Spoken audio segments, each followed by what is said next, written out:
हाँ जी, नमस्कार, राधे राधे, जय श्री कृष्ण। कैसे हैं सब लोग? बढ़िया, मजे में, आनंद में। चलिए, ईश्वर आप सबको हमेशा आनंद में रखे, खूब मजे में रखें, खूब स्वाध्याय करें, खूब अध्ययन करें, खूब मेहनत करें और भाई खूब पढ़ो ही पढ़ो। अभी परीक्षाएं आने वाली है आप लोगों की, ठीक है। जीवन में सबसे ज़्यादा महत्वपूर्ण आपका स्वाध्याय है ना। तो अभी जितना समय हो सकता है ना, वो अपने आप को दिया करो। बाकी दुनियादारी की चीज़ें बाद में है सब, ठीक है। बहुत ज़रूरी है आप लोगों के लिए, अभी अध्ययन करो। देखो, बात हम लोग कर रहे थे राष्ट्रीय आंदोलन की, और राष्ट्रीय आंदोलन की कड़ी में हम लोग बात कर रहे थे उदारवादी, उग्रवादी या राष्ट्रवादी चरण की। और इसी में आज जो हम लोग बात करेंगे ना, वो बनारस अधिवेशन की बात करेंगे। कांग्रेस का बनारस अधिवेशन, ठीक है। कांग्रेस का बनारस अधिवेशन, ठीक है। हम इसको वस्तुतः किस में पढ़ रहे हैं, तो स्वराज्य आंदोलन की पृष्ठभूमि के रूप में हम जहां बात कर रहे थे कि बंग भंग व स्वराज्य, बंग भंग व स्वदेशी, स्वदेशी आंदोलन, ठीक है। इसकी चर्चा हम लोग कर रहे थे पिछली क्लास में, ठीक है। बंगाल विभाजन की बात कर रहे थे, साथ ही साथ स्वदेशी आंदोलन की बात कर रहे थे। यहीं पर हम लोग बात करेंगे किसकी? बनारस अधिवेशन की, ठीक है। तो बनारस अधिवेशन, पहली बात तो ध्यान रखना कि कब हुआ, कब। तो बनारस अधिवेशन हुआ 1905 में। 1905 ईस्वी में कांग्रेस का बनारस अधिवेशन हुआ। कौन सा अधिवेशन हुआ? बनारस अधिवेशन। अध्यक्ष की बात करें, अध्यक्ष क्या चीज? अध्यक्ष। तो अध्यक्ष कौन थे? गोपाल कृष्ण गोखले। कौन थे? गोपाल कृष्ण गोखले, कृष्ण गोखले, गोपाल कृष्ण गोखले इसके क्या थे? अध्यक्ष हुआ करते थे। अगली बात समझे।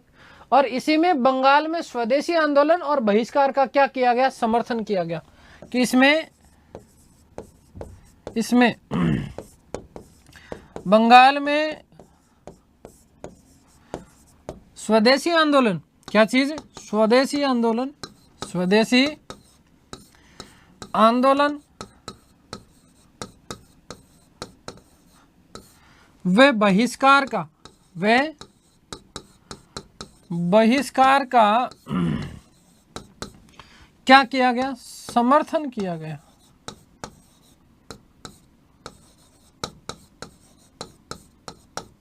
ठीक है। ये अच्छा प्रश्न बनता कि कांग्रेस के कौन से अधिवेशन में स्वदेशी आंदोलन और बहिष्कार का समर्थन किया गया? तो बनारस अधिवेशन में। बनारस अधिवेशन हुआ कब? 1905 में। अध्यक्षता किसके द्वारा की गई? गोपाल कृष्ण गोखले के द्वारा। ध्यान रखना है कि इस बनारस अधिवेशन में मदन मोहन मालवीय जी, कौन? मदन मोहन मालवीय जी ने बहिष्कार का प्रस्ताव पारित किया।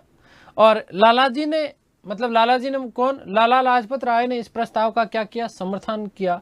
और साथ ही साथ लालाजी ने सत्याग्रह का सुझाव भी दिया। तो ध्यान रखना कि बहिष्कार का प्रस्ताव, क्या चीज? बहिष्कार का प्रस्ताव, बहिष्कार का प्रस्ताव किसने रखा? मदन मोहन मालवीय द्वारा। किसके द्वारा? मदन मोहन मालवीय, मदन मोहन मालवीय जी के द्वारा, ठीक है। बात करें समर्थक की, तो समर्थक के रूप में कौन आए? लालाजी। कौन आए? लालाजी। ध्यान रखना, अगली बात समझ में क्लियर है ना। तो लालाजी ने साथ ही साथ कहा कि लाला लाजपत राय ने कहा कि सत्याग्रह भी किया जाना चाहिए, केवल बहिष्कार मत करो, क्या करो? सत्याग्रह भी करो। तो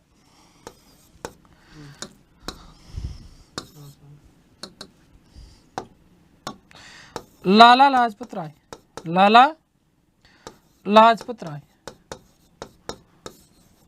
समर्थक कौन थे? लाला लाजपत राय। ये बात आप लोग विशेष रूप से ध्यान रखना।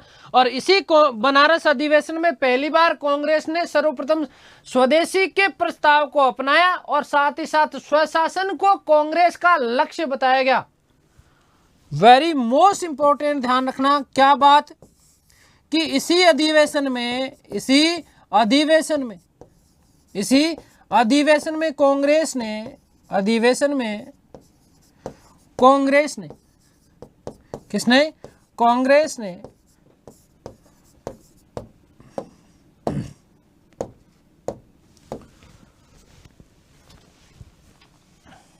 सर्वप्रथम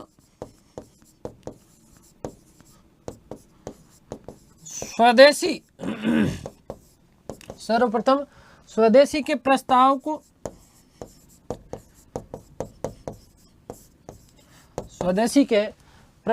अपनाया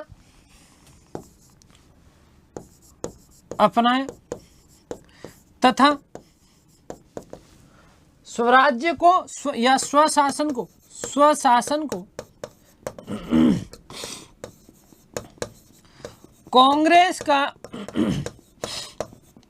कांग्रेस का लक्ष्य बनाया। कांग्रेस का लक्ष्य बनाया गया किसके द्वारा? कांग्रेस का।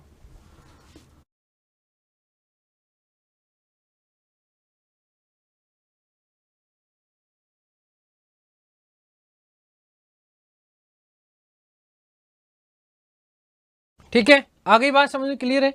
तो ये मोस्ट इंपॉर्टेंट बिंदु आपका इस दृष्टिकोण से बनता देखिएगा।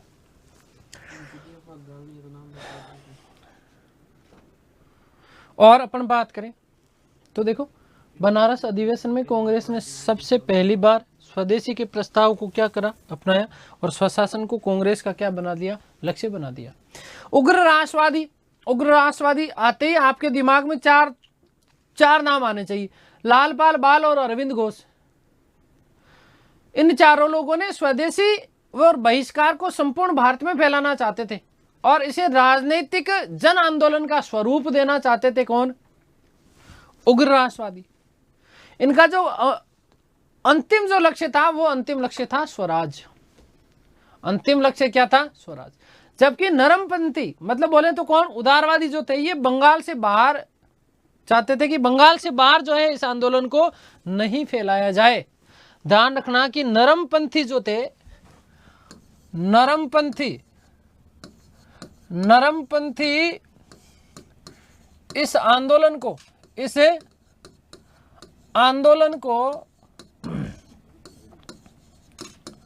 बंगाल से बाहर, कहां से? बंगाल से बाहर फैलाना नहीं चाहते थे।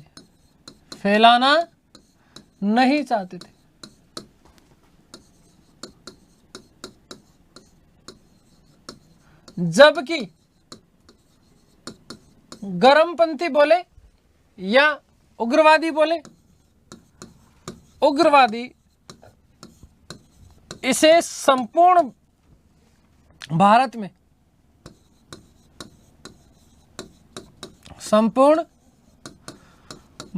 में फैलाना चाहते थे।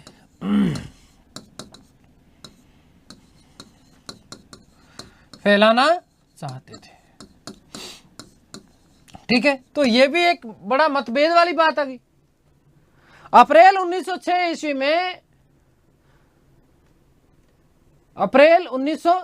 ईस्वी में वारीसाल सम्मेलन, कौन सा सम्मेलन?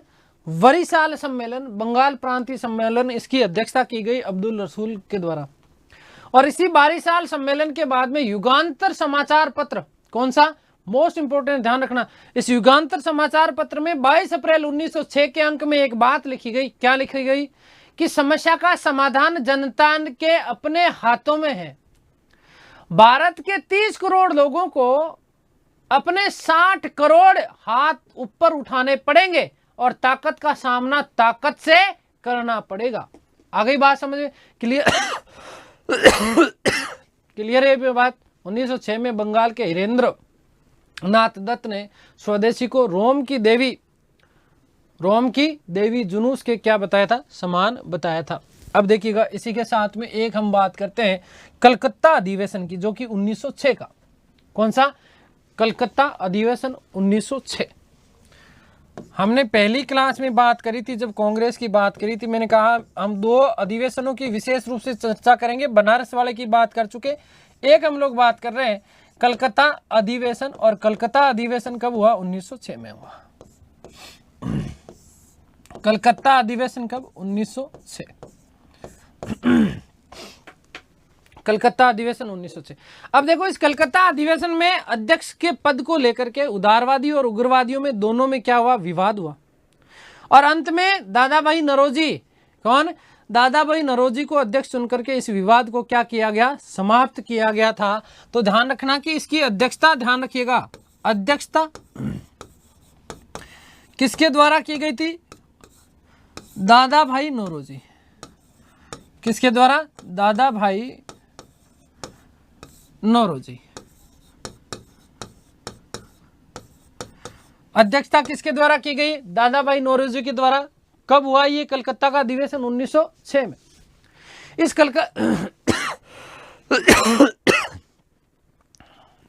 इसी कलकत्ता अधिवेशन में उग्रवादियों ने, किसने? उग्रवादियों ने स्वदेशी बहिष्कार और राष्ट्रीय शिक्षा और स्वशासन, है ना, इनसे जुड़े हुए 4 प्रस्ताव पास करवाए। ध्यान रखिएगा कि उग्रवादियों ने किसने? उग्रवादियों ने पहली चीज, क्या चीज? स्वदेशी। क्या चीज? स्वदेशी। दूसरी, स्वदेशी के साथ में एक चीज हमेशा साथ रहेगी, चिपकी हुई, क्या चीज? बहिष्कार। क्या चीज? बहिष्कार। तीसरी चीज ध्यान रखना, राष्ट्रीय शिक्षा। राष्ट्रीय शिक्षा व स्वशासन। ये 4 मुद्दे प्रमुख थे, किसके? उग्रवादियों के, और ये हमेशा रहेंगे, ठीक है ना। इन चारों मुद्दों से जुड़े हुए 4 प्रस्ताव पास करवाए थे, किसने? उग्रवादियों ने। किस किस से? स्वदेशी, बहिष्कार, राष्ट्रीय शिक्षा और स्वशासन से जुड़े 4 प्रस्ताव पारित करवाए। ठीक है, आ गई बात समझ में? किसने करवाए? उग्रवादियों ने। और इसी अधिवेशन में, कौन से अधिवेशन में? इसी अधिवेशन में दादा भाई नौरोजी ने पहली बार स्वराज्य शब्द का उल्लेख किया था। मोस्ट इंपोर्टेंट, ध्यान रखना, इंपोर्टेंट बात लिख रहा हूं कि इसी अधिवेशन में दादा भाई नौरोजी ने, इसी अधिवेशन में दादा भाई नौरोजी ने,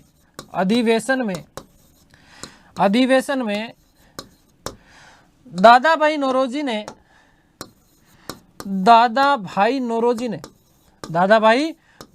ने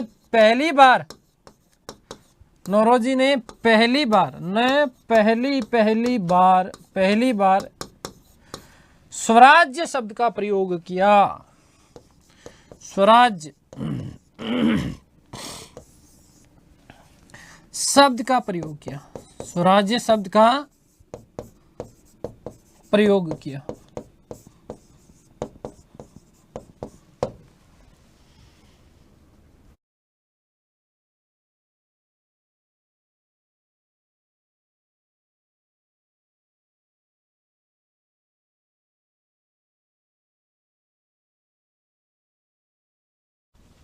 ठीक है,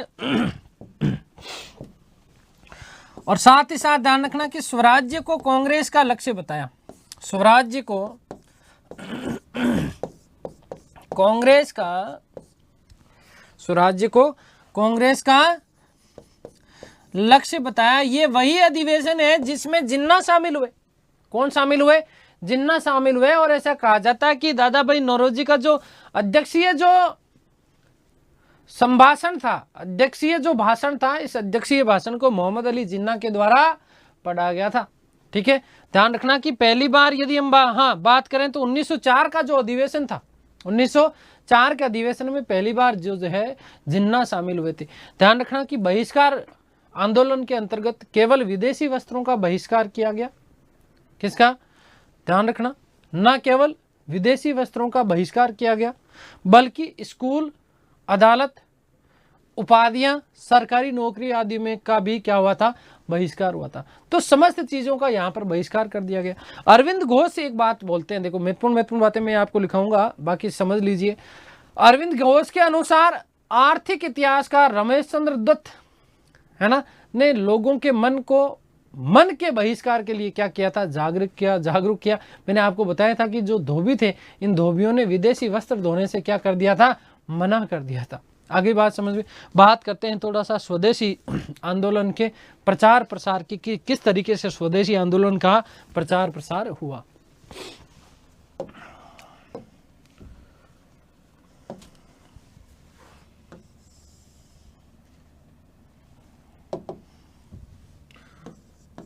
स्वदेशी आंदोलन का प्रसार।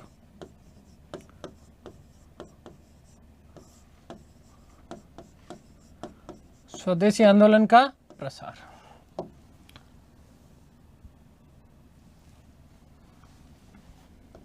देखिएगा साहब, सुनिएगा इसको बहुत अच्छे से। वारिसाल के अध्यापक थे जिनका नाम था अश्विनी कुमार दत्त, और ये वही अश्विनी कुमार दत्त है जिन्होंने बात कही थी कि कांग्रेस अधिवेशन 3 दिन का तमाशा है, इसके अलावा कुछ नहीं है। आगे बात समझ। इसी अश्विनी कुमार दत्त ने वस्तुतः स्वदेश बांधव समिति की स्थापना की और गांव में उत्थान कार्यक्रम चलाया और लोगों को आंदोलन के प्रति जागृत किया। ध्यान रखिएगा, अश्विनी कुमार दत्त पहला व्यक्ति, अश्विनी कुमार दत्त,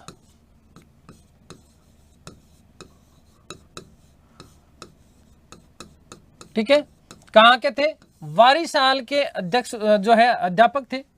वारिसाल के अध्यापक थे। वारिसाल के क्या थे, ये अध्यापक थे। ध्यान रखिएगा कि स्वदेश बांधव समिति की स्थापना किसके द्वारा की गई, इन्हीं के द्वारा। स्वदेश बांधव समिति की स्थापना की, समिति की स्थापना की, तथा इसी के माध्यम से ग्रामीण उत्थान कार्यक्रम चलाया। क्या चीज है, ग्रामीण उत्थान कार्यक्रम चलाया गया। ग्रामीण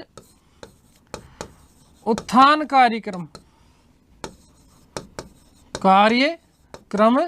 चलाया, और ना केवल ग्रामीण उत्थान कार्यक्रम चलाया, अपितु ध्यान रखिएगा कि लोगों को आंदोलन के प्रति जागृत किया। आंदोलन के प्रति जागृत किया। ठीक है, ध्यान रखना। इन्होंने कहा कि कथन, ध्यान रखिएगा इनका क्या क्या कथन था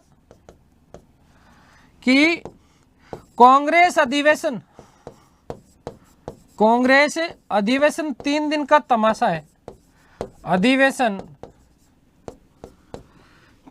3 दिन का तमाशा है। क्या है, 3 दिन का तमाशा है, इसके अलावा कांग्रेस अधिवेशन कुछ नहीं है।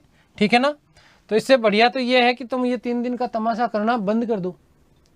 ठीक है, आगे बात समझते हैं। ये चीजें आप लोग विशेष रूप से ध्यान रखना। लोगों को आंदोलन के प्रति जागृत करने का कार्य किया। यहाँ से सबसे महत्वपूर्ण आपका यही प्रश्न बनता है, देखो ध्यान रखना कि स्वदेश बांधव समिति क्या चीज, स्वदेश बांधव समिति की स्थापना किसके द्वारा की गई थी, तो अश्विनी कुमार दत्त, ये बरीसाल, ठीक है ना, बरीसाल के क्या हुआ करते थे, अध्यक्ष हुआ करते थे। इधर तिलक ने महाराष्ट्र में शुरू किए गणपति और शिवाजी महोत्सव में स्वदेशी का प्रचार प्रसार किया। पश्चिमी भारत के साथ साथ जो है बंगाल में भी इसका जो है प्रचार प्रसार किया गया था। ये बात आप लोग विशेष रूप से ध्यान रखिएगा। स्वदेशी आंदोलन में तिलक जी ने स्वदेशी का प्रचार करने के लिए जो है स्वदेशी वस्तु प्रचारिणी सभा की स्थापना की। स्वदेशी वस्तु प्रचारिणी सभा की स्थापना की कि तिलक ने क्या चीज, तिलक ने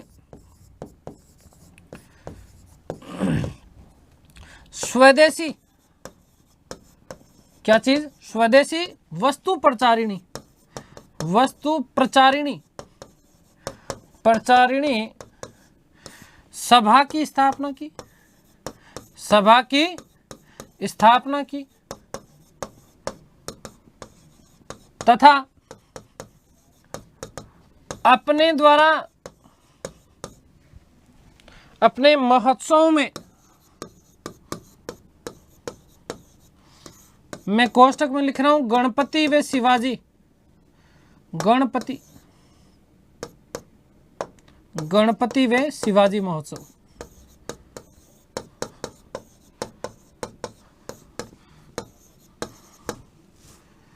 स्वदेशी का प्रचार किया, स्वदेशी का प्रचार किया।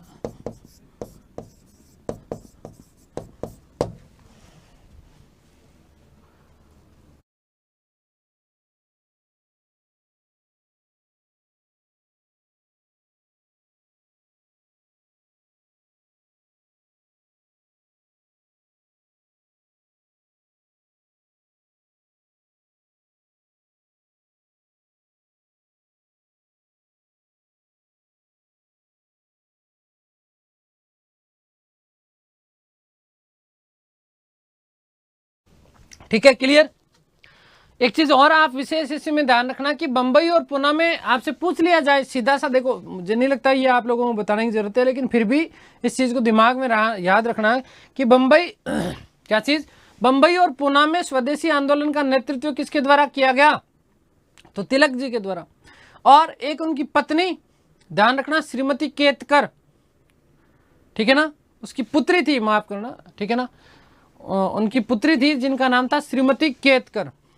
शिवराम पंत, श्रीमती एवी जोशी, है ना, अजीत सिंह और लाला लाजपत राय जो है, इन्होंने वस्तुतः स्वदेशी को पंजाब और उत्तरी भारत में फैलाया था। ये बात आप लोग ध्यान रखिएगा कि अजीत सिंह और लाला लाजपत राय ने, लाला लाजपत राय, लाला लाजपत राय व अजीत सिंह ने, लाजपत राय वे अजीत सिंह ने,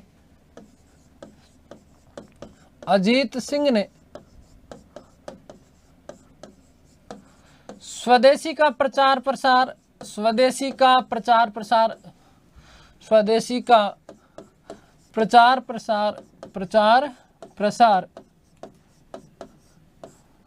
पंजाब व उत्तरी भारत, पंजाब क्या चीज, पंजाब व, पंजाब केसरी, ध्यान रखना कौन, लाला जी, पंजाब व उत्तरी भारत में किया, उत्तरी भारत में किया, उत्तरी भारत में किया।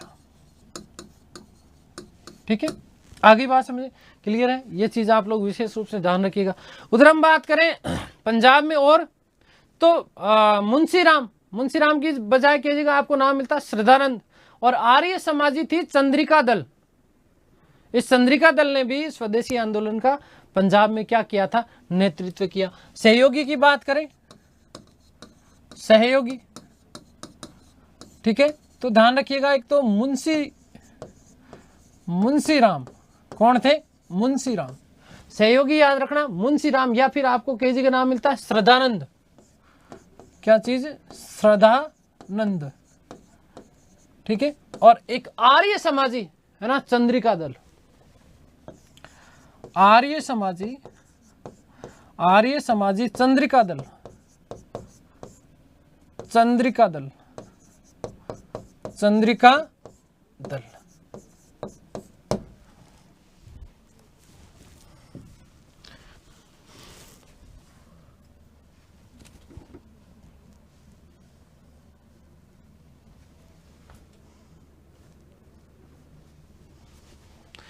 यहीं पे मैं एक चीज लिख देता हूं, सहयोगी, इनके भी हो सकता है कि पुत्री का नाम पूछ ले। इनकी पुत्री थी श्रीमती केतकर, श्रीमती केतकर,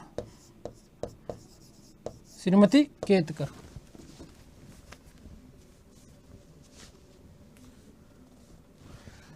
शिवराम पंत, शिवराम पंत पराम जपे, ठीक है।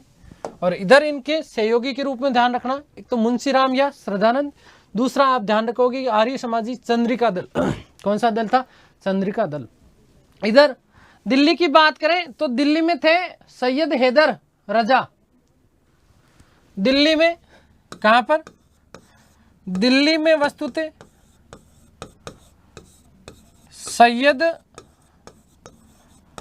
हैदर रजा, सैयद हैदर रजा के द्वारा क्या किया गया था? दिल्ली में नेतृत्व किया गया था किसका? स्वदेशी आंदोलन का। चिदम्बरम पिल्लई, क्या चीज?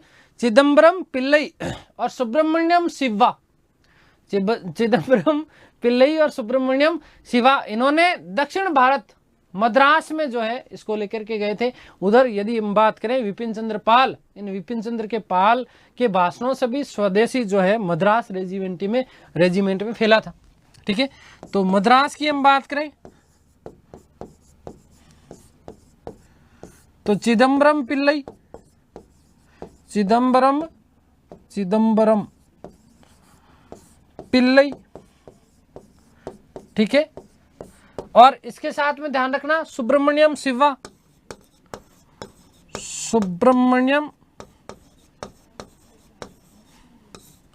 शिवा, ठीक है। और पाल ने अपने भाषणों के माध्यम से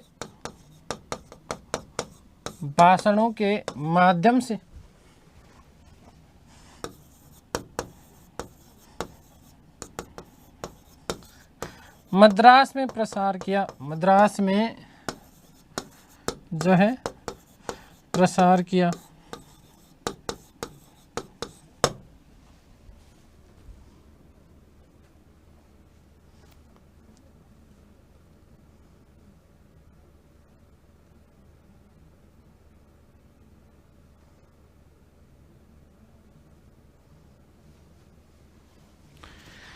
ठीक है, आगे बात समझ क्लियर है? चलिए, स्वदेशी का प्रभाव, स्वदेशी का प्रभाव क्या रहा? ठीक है, हमने बात कर ली प्रचार की। अब एक तो स्वदेशी का प्रभाव, एक तो विदेशी वस्तुओं स्कूलों, उपाधियों,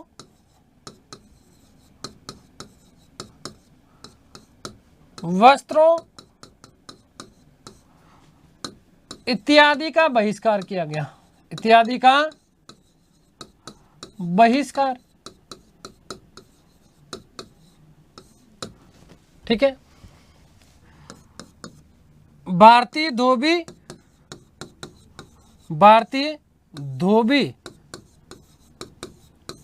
मोची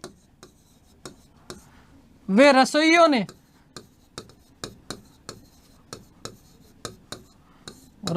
ने अंग्रेजों को सेवा देने से इनकार कर दिया, अंग्रेजों को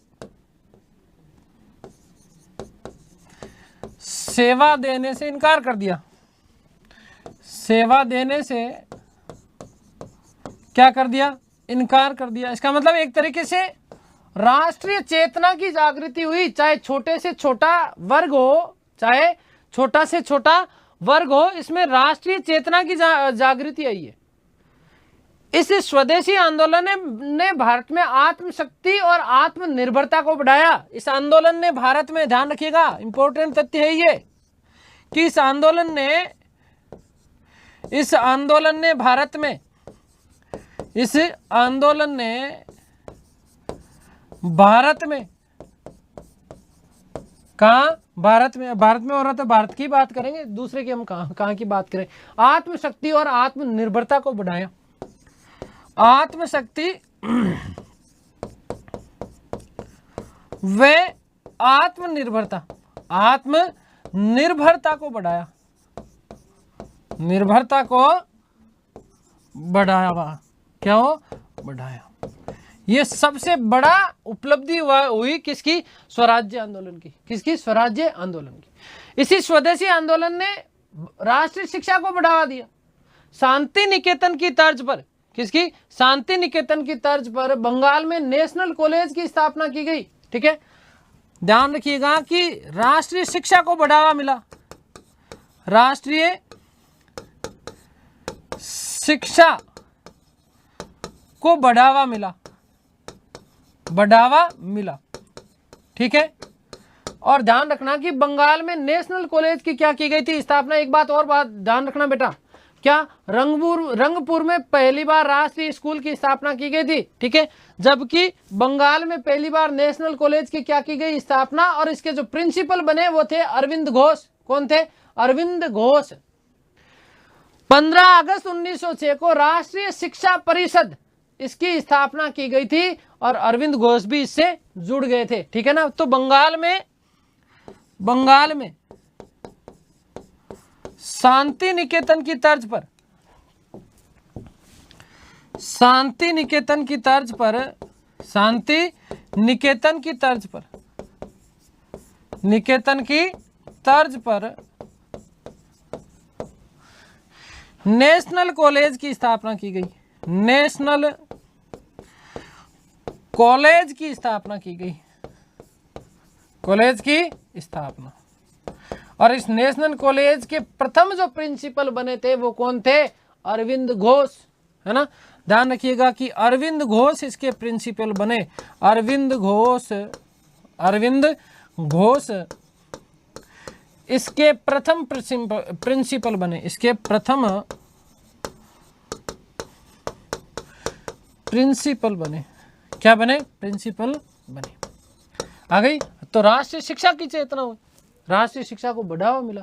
ठीक है, एक नोट लगा के बात लिख रहा हूं, नोट कि 15 अगस्त 1906 को 15/8/1906 ईस्वी को 1906 ईस्वी को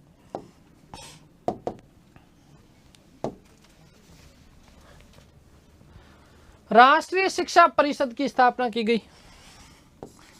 राष्ट्रीय शिक्षा परिषद, राष्ट्रीय शिक्षा परिषद की स्थापना की गई।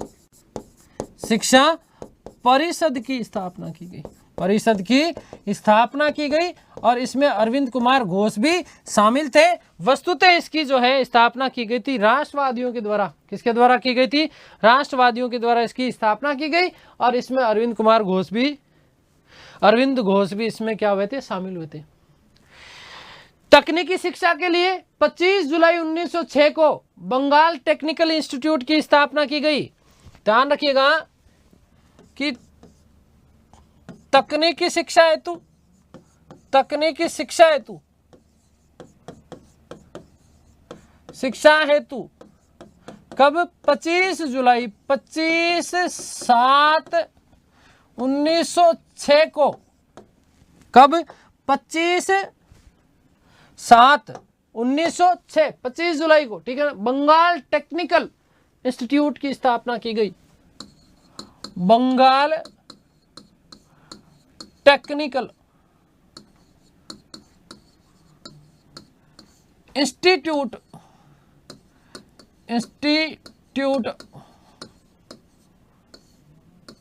की स्थापना की गई। क्या की गई थी? स्थापना की गई थी। आ गई बात समझ? क्लियर है? तो भारत में एक तरीके से स्वदेशी आंदोलन की बहुत सारी मांग थी। इसी बंगाल विभाजन के समय ध्यान रखना कि राष्ट्रीय शिक्षा के लिए, किसके लिए? राष्ट्रीय शिक्षा के लिए रविंद्रनाथ टैगोर ने शांति निकेतन और सतीश चंद्र मुखर्जी, कौन? सतीश चंद्र मुखर्जी ने डॉन सोसाइटी की स्थापना की थी। ध्यान रखिएगा, वेरी मोस्ट नोट बनता है आप लोगों के लिए, सबसे महत्वपूर्ण नोट है कि शांति निकेतन की स्थापना, शांति निकेतन की स्थापना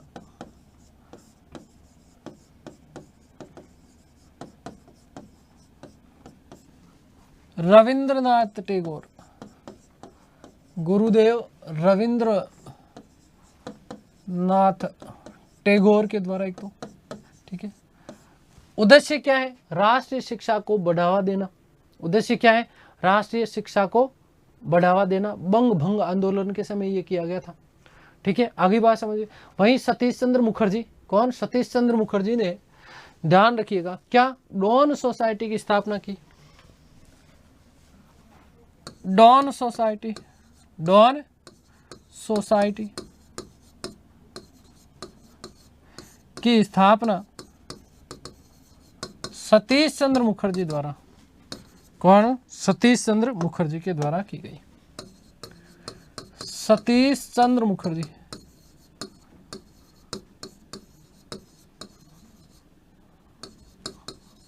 ठीक है। ध्यान रखना, किस दौरान? बंग भंग आंदोलन के दौरान, बंग भंग आंदोलन के दौरान।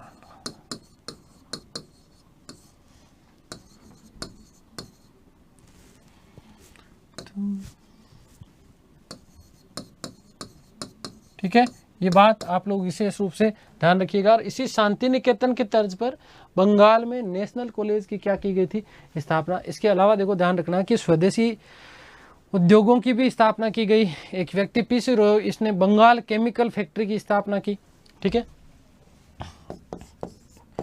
स्वदेशी उद्योगों की स्थापना, जैसे स्वदेशी उद्योगों की स्थापना, थोड़ा सा डिटेल में हो रहा है लेकिन कोई ना, ठीक है। जैसे हम बात करें, number 1 PC Roy, PC Roy, ठीक है। इस पीसी रॉय ने, ध्यान रखिएगा, बंगाल में बंगाल केमिकल फैक्ट्री की स्थापना की। Bengal chemical factory, chemical factory की स्थापना की।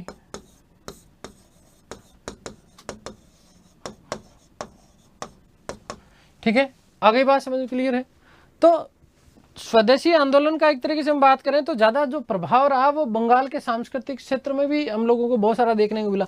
रतन टाटा, टाटा स्टील, है ना, इसकी भी स्थापना की लोग मानते हैं, ठीक है। कला संस्कृति के क्षेत्र में भी बहुत सारी चीजें देखने को मिली, ठीक है ना। आगे बात समझ, जैसे रविंद्रनाथ टैगोर, रजनीकांत सेन, द्विजेंद्र लाल राय, है ना, मुकुंद दास, सैयद अबू मोहम्मद जो है आदि ने राष्ट्रीय भावना से ओतप्रोत होकर के क्या लिखे थे? गीत लिखे। रविंद्रनाथ टैगोर ने, मोस्ट इंपॉर्टेंट बात ध्यान रखना, रविंद्रनाथ टैगोर ने अमार सोनार बांग्ला, ठीक है ना, अमार सोनार बांग्ला नामक गीत लिखा, जो कि 1971 में बांग्लादेश का राष्ट्रीय गीत बना। वेरी मोस्ट लिख रहा हूं कि गुरुदेव रविंद्रनाथ टैगोर ने, गुरुदेव रविंद्रनाथ टैगोर ने, रविंद्रनाथ टैगोर ने, रविंद्रनाथ टैगोर ने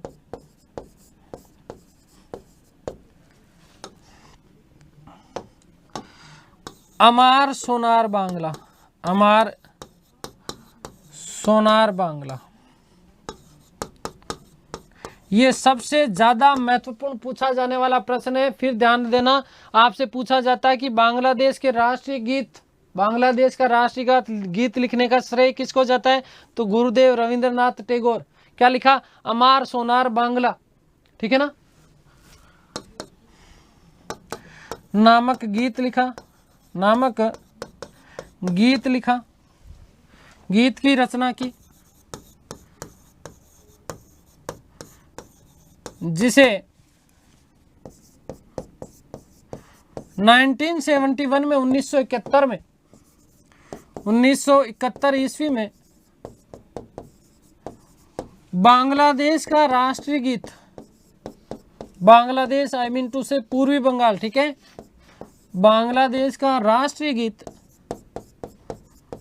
राष्ट्रीय गीत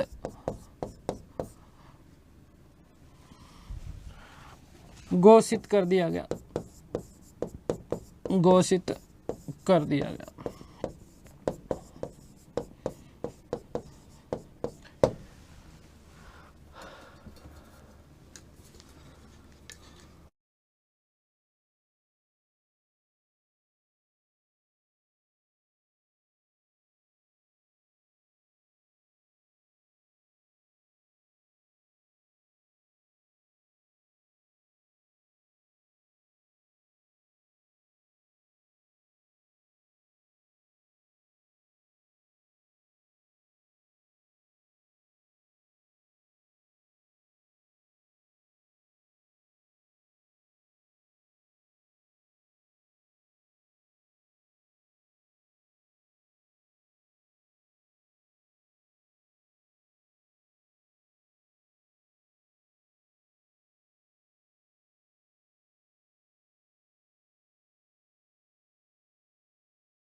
ये साहब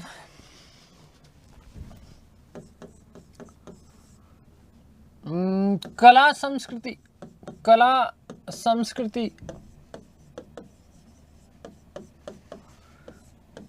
के क्षेत्र में योगदान,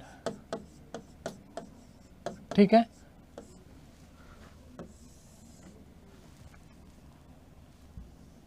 देखो ध्यान देना भाई, 1907 में, कब 1907 में नंदलाल बोस ने Indian society of oriental art की स्थापना की। 1907 में, 1907 ईस्वी में किसने? नंदलाल बोस ने, नंदलाल बोस ने, किसने? नंदलाल बोस ने। क्या चीज बेटा? इंडियन मतलब क्या? भारतीय प्राच्य कला संस्थान, Indian society of oriental art, Indian society of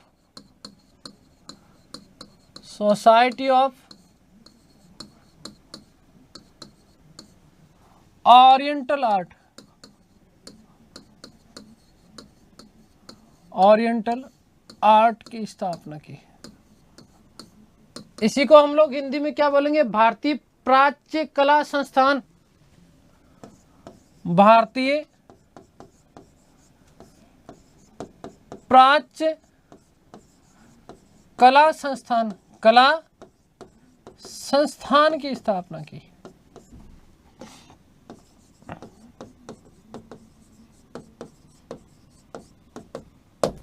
ठीक है, किसके द्वारा की गई थी? नंदलाल बोस के द्वारा। ठीक है, आगे बात समझे। और छात्रवृत्ति पाने वाले प्रथम चित्रकार भी माने जाते हैं कौन? नंदलाल बोस।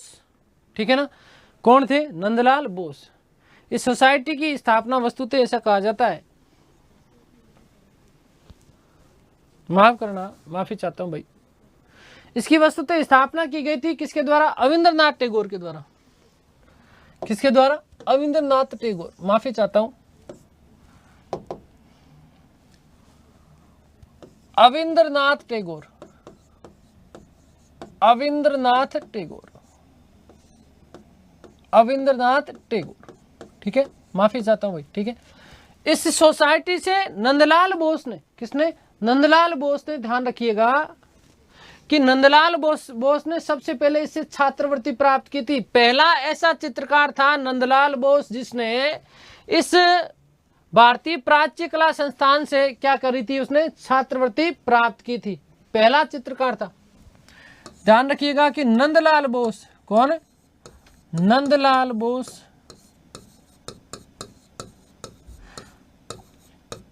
इस सोसाइटी से या इस संस्थान से, इस संस्थान से, इस संस्थान से छात्रवृत्ति प्राप्त करने वाले, छात्रवृत्ति प्राप्त करने वाले, प्राप्त करने वाले प्रथम चित्रकार थे, प्रथम चित्रकार थे, प्रथम चित्रकार थे।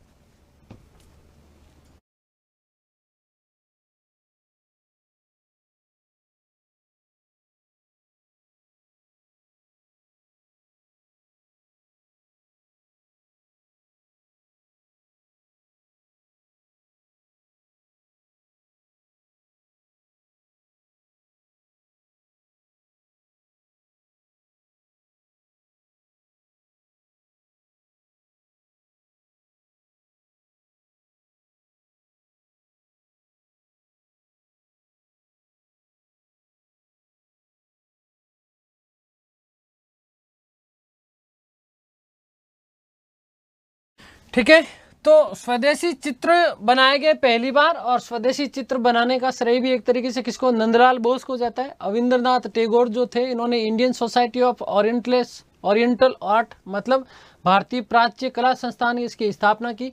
इसी से नंदलाल बोस जो थे, इन्होंने पहली बार छात्रवृत्ति प्राप्त की, ये चित्रकार थे। क्या थे? चित्रकार थे। इसके अलावा भी अनेक क्षेत्रों में बहुत सारी चीज़ें परिवर्तित हुई थी। स्वदेशी आंदोलन में पहली बार ऐसा कहा जाता है कि महिलाएं भी घर से बाहर निकली और इन्होंने धरना प्रदर्शनों में क्या लिया था? भाग लिया था। अन्य महत्वपूर्ण तथ्य मैं आप लोगों के लिए कुछ लिख रहा हूँ कि अन्य महत्वपूर्ण तथ्य,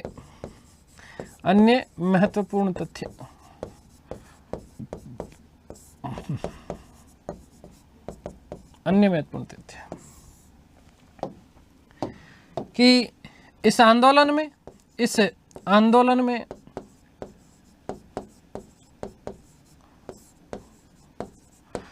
महिलाओं ने भी भाग लिया, महिलाओं ने भी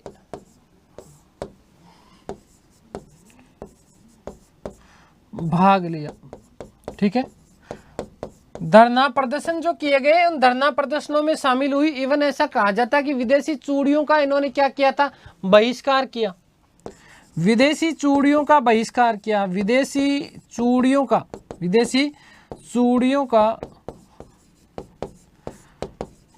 का बहिष्कार किया।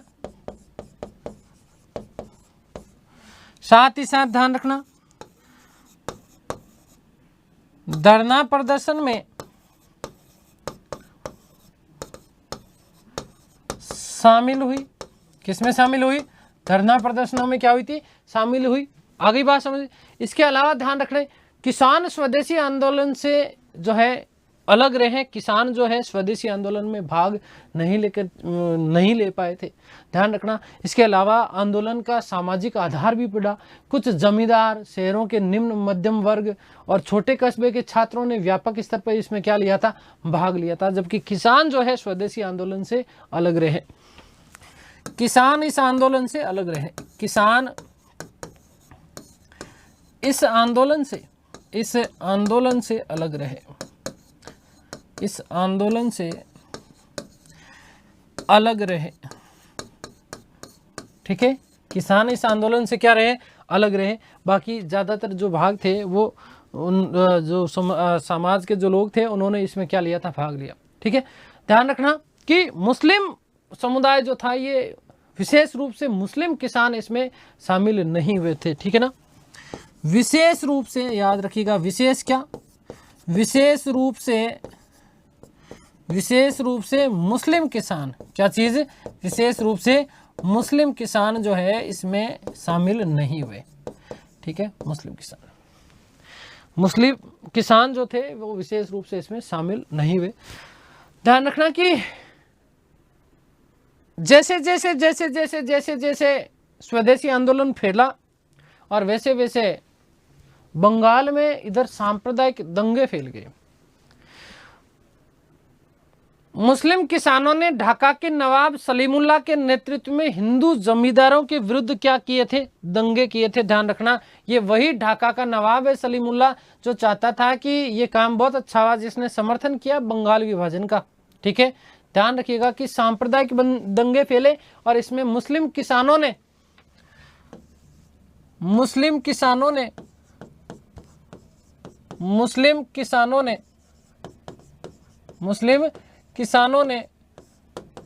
ढाका के नवाब सलीमुल्लाह के नेतृत्व में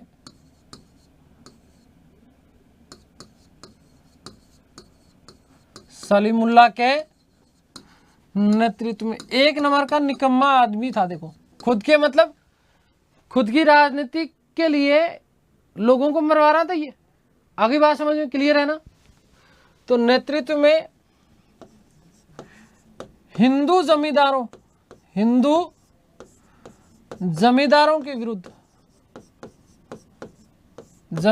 के विरुद्ध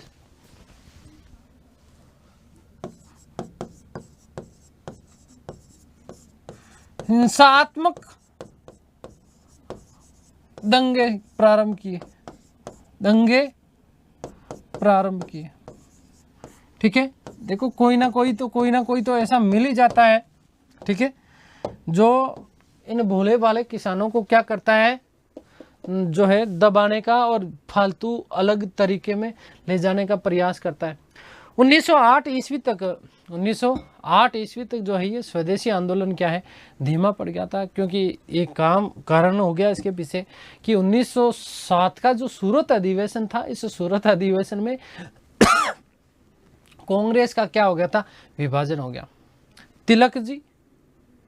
तिलक जी के अलावा अश्विनी कुमार दत्त, कृष्ण कुमार, इन सभी को गिरफ्तार किया और गिरफ्तार करके क्या कर दिया गया, निर्वासित कर दिया गया।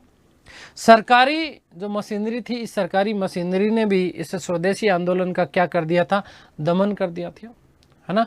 और ध्यान रखना कि इसी के साथ एक तरीके से स्वदेशी आंदोलन 1908 तक क्या हो गया था, समाप्त हो गया। इसके पीछे कारण ये रहा कि एक तो संगठन नहीं बन पाया कोई भी, और पार्टी की जो संरचना थी उसकी भी क्या रही, कमी रही।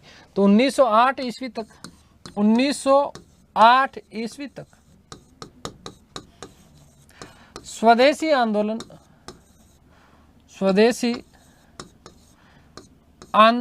समाप्त हो गया।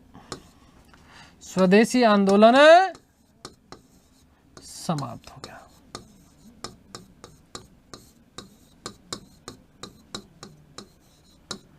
चलिए,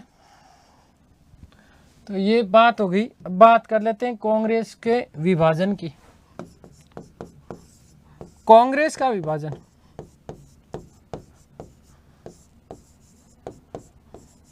मोस्ट इंपोर्टेंट प्रश्न बनता है, ये ध्यान रखना बेटा।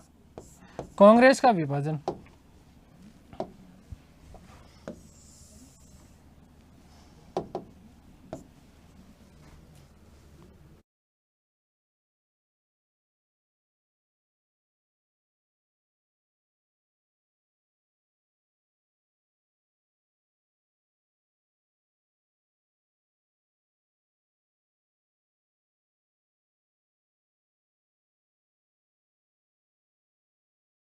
विभाजन की तो कब, तो ध्यान दीजिएगा 1907 में, 1907 कहां, तो सूरत अधिवेशन में, सूरत अधिवेशन में, सूरत अधिवेशन में इसका क्या हो गया, कांग्रेस का विभाजन हो गया। विभाजन के पीछे बड़ा कारण क्या था, विभाजन के पीछे कारण यह था कि 1905 से लेकर के 1907 के मध्य इन उग्रवादी और नरमपंथियों के मध्य अनेक मतभेद हुए। जैसे मैंने आपको बताया कि जो उग्रवादी जो थे वो इस स्वदेशी और बहिष्कार आंदोलन को बंगाल से बाहर संपूर्ण देश में फैलाना चाह रहे थे, जबकि नरमपंथी इसको बंगाल में ही सीमित रखना चाहते थे। और एक चीज और कि ये जो कांग्रेस का जो सूरत अधिवेशन है, ये पहले नागपुर में होना प्रस्तावित था, लेकिन नरमपंथियों ने, किसने, नरमपंथियों ने तिलक को कांग्रेस का अध्यक्ष बनने से रोकने के लिए फिरोज शाह मेहता से, किससे, फिरोज शाह मेहता से इसका स्थान बदलवा करके सूरत करवा दिया। और सूरत उस समय जो था वो बंबई प्रांत में था और नागपुर जो था वो मध्य प्रांत में शामिल हुआ करता था। अब चूंकि मेजबान हो गए कौन, तिलक साहब, तिलक क्या हो गए, मेजबान हो गए, और मेजबान हो गए तो इसके नाते वो अब जो है इस अधिवेशन की अध्यक्षता नहीं कर सकते थे, क्योंकि वहां पर उस समय एक नियम था कि मेजबान व्यक्ति कभी भी उस अधिवेशन की अध्यक्षता नहीं करेंगे। ठीक है, तो ध्यान रखिएगा कहां पर, सूरत अधिवेशन। ध्यान दीजिएगा क्या चीज, कि पहली चीज तो नोट लगा के बात लिख रहा हूं कि यह अधिवेशन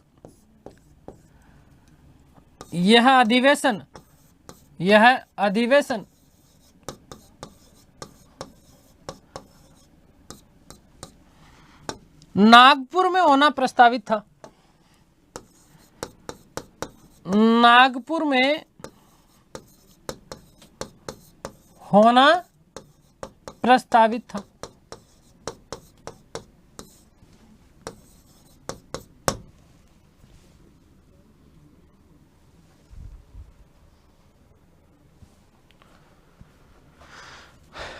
परंतु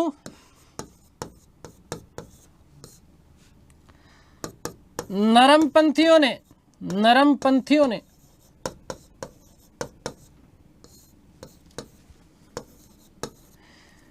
तिलक को अध्यक्ष बनने से रोकने हेतु तिलक को अध्यक्ष बनने से रोकने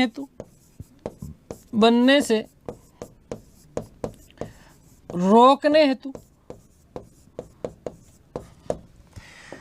फिरोज शाह मेहता को कहकर फिरोज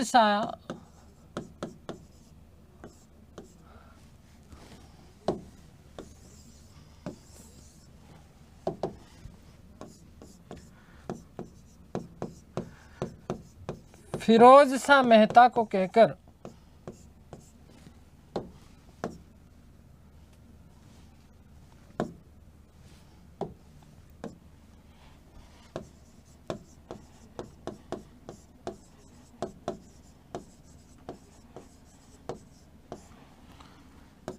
इसका स्थान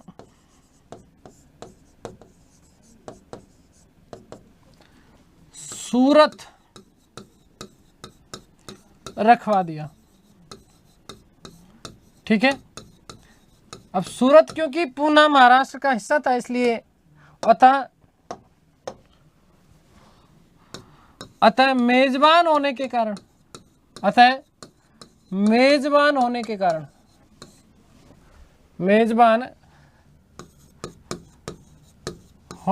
कारण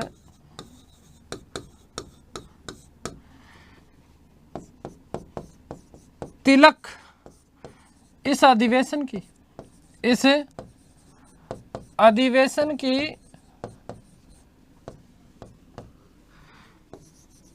अध्यक्षता नहीं कर पाए।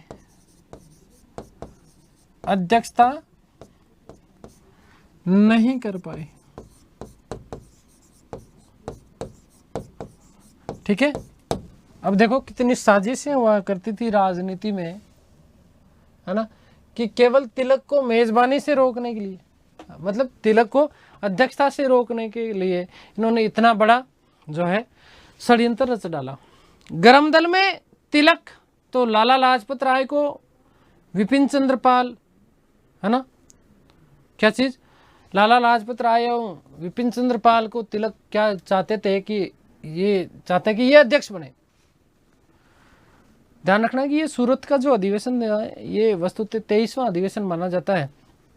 ठीक है, उधर 1907 के सूरत अधिवेशन में उग्रवादी जो थे वो लाला लाजपत राय को अधिवेशन का क्या बनाना चाह रहे थे, अध्यक्ष बनाना चाहते थे, जबकि उदारवादी चाहते थे कि इस अधिवेशन की अध्यक्षता रास बिहारी बोस, है ना, को अध्यक्ष बनाना चाह रहे थे। रास बिहारी घोष, कौन, रास बिहारी घोष, और अंत में रास बिहारी घोष ही इसके क्या बने थे, अध्यक्ष बने थे। तो ध्यान रखिएगा कि अध्यक्ष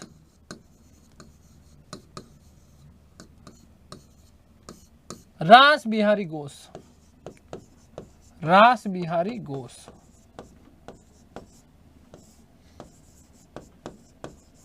ठीक, तो इनका षड्यंत्र एक तरीके से पूरा का पूरा षड्यंत्र क्या हो गया, सफल हो गया। अध्यक्षता नहीं कर पाए, कौन, तिलक। तो ध्यान रखिएगा कि इस सम्मेलन में उग्रवादियों द्वारा 1906 में पास किए गए जो 4 प्रस्ताव थे, स्वदेशी, बहिष्कार, राष्ट्रीय शिक्षा और स्वशासन, इसकी व्याख्या को लेकर के क्या हुआ, विवाद हुआ।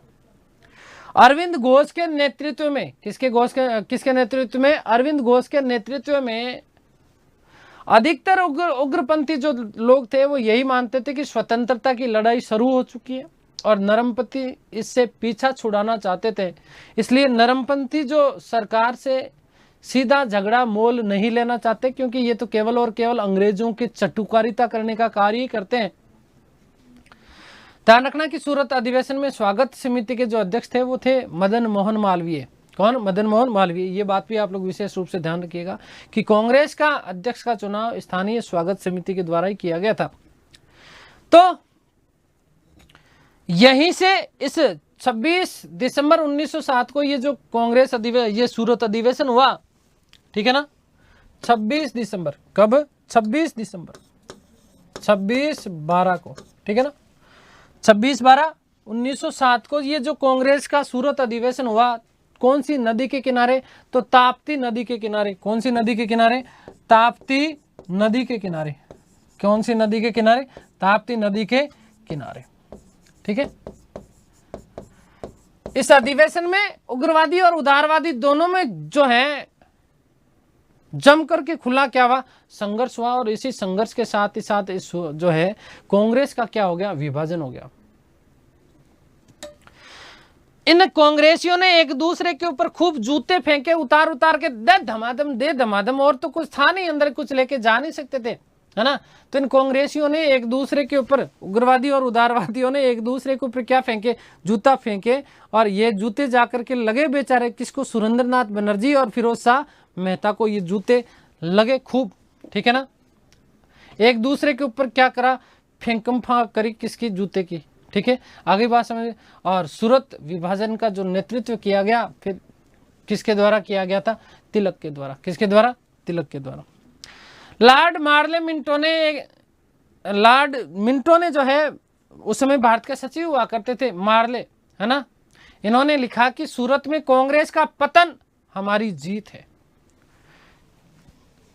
ध्यान रखिएगा कि स्वागत कमेटी के अध्यक्ष, स्वागत कमेटी के अध्यक्ष कौन थे?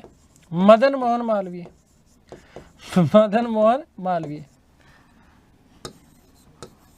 मदन मोहन मालवीय। मदन मोहन मालवीय। ठीक है। कांग्रेसी नेताओं ने एक दूसरे के ऊपर, कांग्रेसी नेताओं ने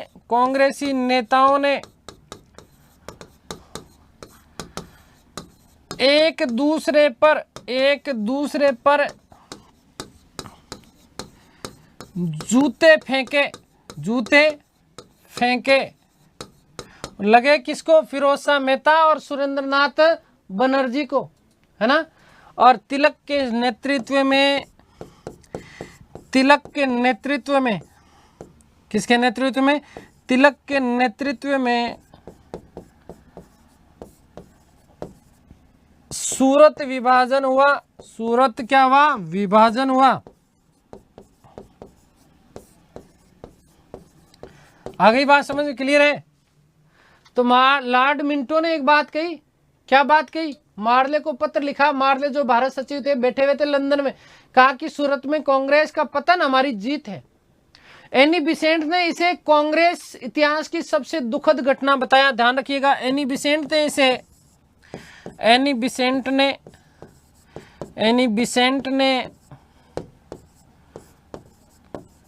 कांग्रेस इतिहास की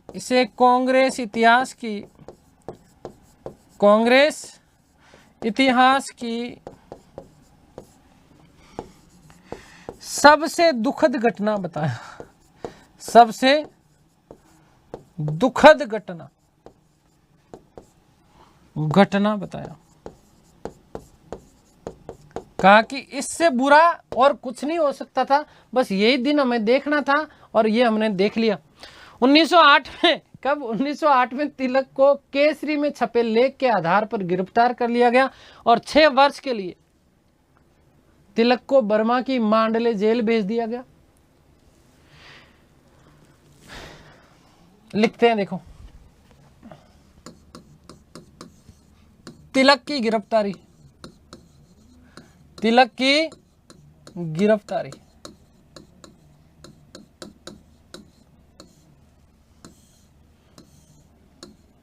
मोस्ट इंपोर्टेंट बनता ही है, ध्यान रखना ये बात। क्या बात बेटा? कि पहली बात तो कब किया गया? 1908 में। कब? 1908 में। 1908।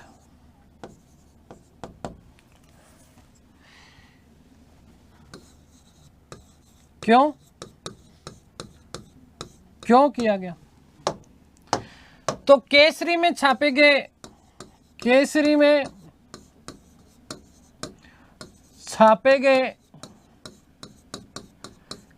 एक लेख के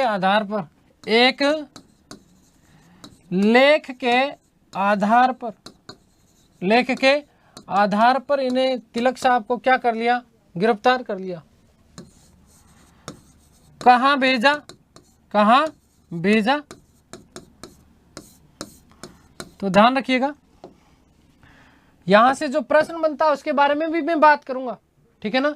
तो बर्मा में भेजा, मांडले जेल में 6 वर्ष हेतु, 6 वर्ष हेतु बर्मा स्थित मांडले जेल। कौन सी जेल? मांडले जेल। ये मोस्ट इंपॉर्टेंट प्रश्न बनता है कि तिलक को गिरफ्तार करके कहां पर भेज दिया गया? मांडले जेल में भेज दिया गया, ठीक है। अब ध्यान रखना, विरोध किया गया, किसने किया? अच्छा प्रश्न है, किसने किया? तिलक की गिरफ्तारी का विरोध किसने किया? तो बंबई के कपड़ा मिल मजदूरों ने देश में पहली राजनीतिक हड़ताल की। ध्यान रखिएगा कि इस गिरफ्तारी के विरोध में, वेरी मोस्ट इंपॉर्टेंट, ध्यान रखना, इस गिरफ्तारी के विरोध में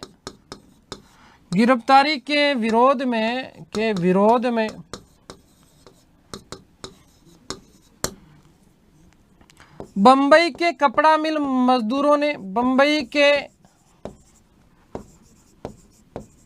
कपड़ा मिल मजदूर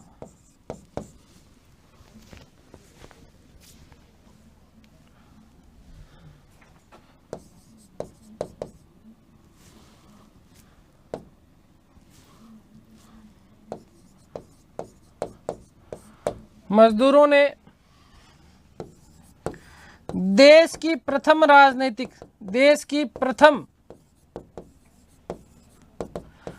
राजनैतिक हड़ताल की, राजनैतिक हड़ताल की।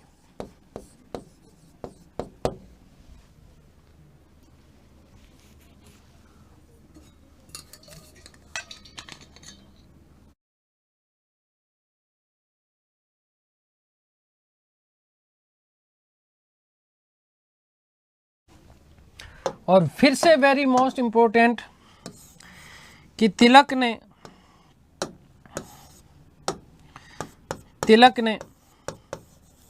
वेरी मोस्ट कर लेना इसको, तिलक ने मांडले जेल में गीता रहस्य, क्या चीज? गीता रहस्य की रचना की, गीता रहस्य नामक जो ग्रंथ है वो तिलक जी का है और इसकी रचना मांडले जेल के दौरान की थी, ठीक है। आगे बात में तिलक को जब ये जो सजा जो दी गई थी वो एक न्यायाधीश था जिसका नाम था स्ट्रेची। इस स्ट्रेची ने, न्यायाधीश स्ट्रेची ने जो है सजा सुनाई थी, ठीक है, कि तिलक को 6 साल की कठोर सजा, 6 साल की सजा। न्यायाधीश स्ट्रेची, न्यायाधीश कौन थे? स्ट्रेची ने सुनाई। किसने सुनाई थी? स्ट्रेची ने सुनाई थी। किसने? न्यायाधीश स्ट्रेची ने जो है इनको क्या सुनाई दी थी? सजा सुना दी। उसके बाद में सजा के खिलाफ मैक्स मुलर ने दया याचिका जारी की और की कि संस्कृत के एक ऐसे विद्वान के रूप में तिलक में मेरी क्या है, बहुत बड़ी दिलचस्पी है कि संस्कृत का इतना बड़ा विद्वान है जिसने गीता रहस्य नामक ग्रंथ की रचना की। 6 वर्ष की सजा जब इनको सुना दी गई थी तब तिलक साहब ने एक बात कही कि शायद ईश्वर को यही मंजूर था कि मेरे स्वतंत्र रहने की बजाय कष्टों के द्वारा ही मेरे जीवन के उद्देश्यों की पूर्ति हो। ध्यान रखना कि लाला लाजपत राय को पंजाब केसरी या शेरे पंजाब के नाम से भी जाना जाता है। मैंने आप लोगों को ये बात बता दी। और सूरत अधिवेशन में उधर अरविंद घोष जो थे, अरविंद घोष सन्यासी बनकर के पांडिचेरी चले गए थे। कहाँ चले गए थे? और मैंने आपको बता दिया कि औरंडुल आश्रम की उन्होंने क्या की थी? स्थापना की। सूरत अधिवेशन में कुंवर जी मेहता और कल्याण जी मेहता ने भी भाग लिया था और इन दोनों ने पाटीदार युवक मंडल की क्या की थी? स्थापना की। तो ये एक तरीके से हमने बात कर ली है किसकी? सूरत अधिवेशन की। किस किस तरीके से क्या क्या घटनाएं हुई, स्वदेशी आंदोलन की हम लोगों ने बात कर ली। ठीक है, ये आप लोगों का विशेष महत्वपूर्ण प्रश्न बन जाता है सूरत अधिवेशन वाला कि कांग्रेस का विभाजन किस अधिवेशन के दौरान हुआ था। सूरत अधिवेशन के दौरान जो है कांग्रेस का क्या हो गया था, विभाजन। 1916 में जाकर के फिर अब जब हम बात करेंगे किसकी, लखनऊ अधिवेशन की, तो इस लखनऊ अधिवेशन में इन दोनों का क्या हो जाएगा, वापस से विलय हो जाएगा। तो गर्म दल और नरम दल के रूप में एक तरीके से चीज़ें ये आप लोग विशेष रूप से ध्यान रखना। उसके बाद में एक थोड़ी सी हम लोग बात करेंगे हमारी अगली क्लास में, एक तो मुस्लिम लीग की, ज़्यादा बड़ा चैप्टर नहीं है, एक आध क्लास इसमें और लगेगी आप लोगों की। एक तो मुस्लिम लीग की बात करेंगे, थोड़ा सा पार्लियामेंट सुधार अधिनियम भी हम लोगों को पढ़ना पड़ेगा, ठीक है ना, जहाँ पहली बार, ठीक है ना, भारतीय मुसलमानों के लिए पृथक निर्वाचन प्रणाली का क्या किया गया था, प्रावधान किया गया, और भारत में सांप्रदायिकता के बीज बो दिए गए, किसके द्वारा, पार्लियामेंट सुधार अधिनियम 1909। फिर उसके बाद में इस बंगाल विभाजन का समाप्त जो किया गया दिल्ली दरबार में, ठीक है, जिसका आयोजन दिसंबर 1911 में, ठीक है, दिसंबर 1911 में इसका दिल्ली दरबार का आयोजन। इसी समय दिल्ली को भारत की राजधानी घोषित कर दिया गया था, जो कि 1912 में बनी आगे जाकर के, ठीक है।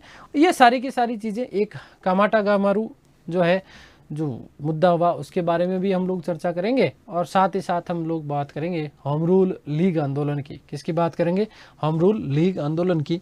थोड़ा सा कुछ हमें क्योंकि बात करनी पड़ेगी मुस्लिम लीग की स्थापना की, जो कि मुस्लिम लीग की स्थापना में वस्तुतः मैं आप लोगों से शायद चर्चा कर चुका है इसके बारे में, मुस्लिम लीग के बारे में, ठीक है। तो बंगाल विभाजन की घोषणा के बाद मुसलमानों का एक शिष्टमंडल जो था, जिसमें 36 लोग शामिल थे, ध्यान रखना, आगा खां के नेतृत्व में, किसके, आगा खां के नेतृत्व में 1 अक्टूबर 1906 ईस्वी को शिमला में वायसराय लॉर्ड मिंटो से मिले थे, ठीक है ना, और यहीं से एक तरीके से इसकी बात चल पड़ी। तो ये सारी की सारी चर्चाएं हम हमारी अगली कक्षा में करने वाले हैं। उम्मीद करता हूं कि ये सारी की सारी चीज़ें आप लोगों को समझ में आई होगी। ईश्वर से प्रार्थना करता हूं कि आप सब स्वस्थ रहें, मस्त रहें, तंदुरुस्त, आह्लादित और प्रसन्नचित्त रहें। इस सृष्टि की संपूर्ण खुशियां आपको और आपके परिवार को मिलते हैं हमारी अगली क्लास में। तब तक के लिए सभी को धन्यवाद, नमस्कार, थैंक यू सो मच।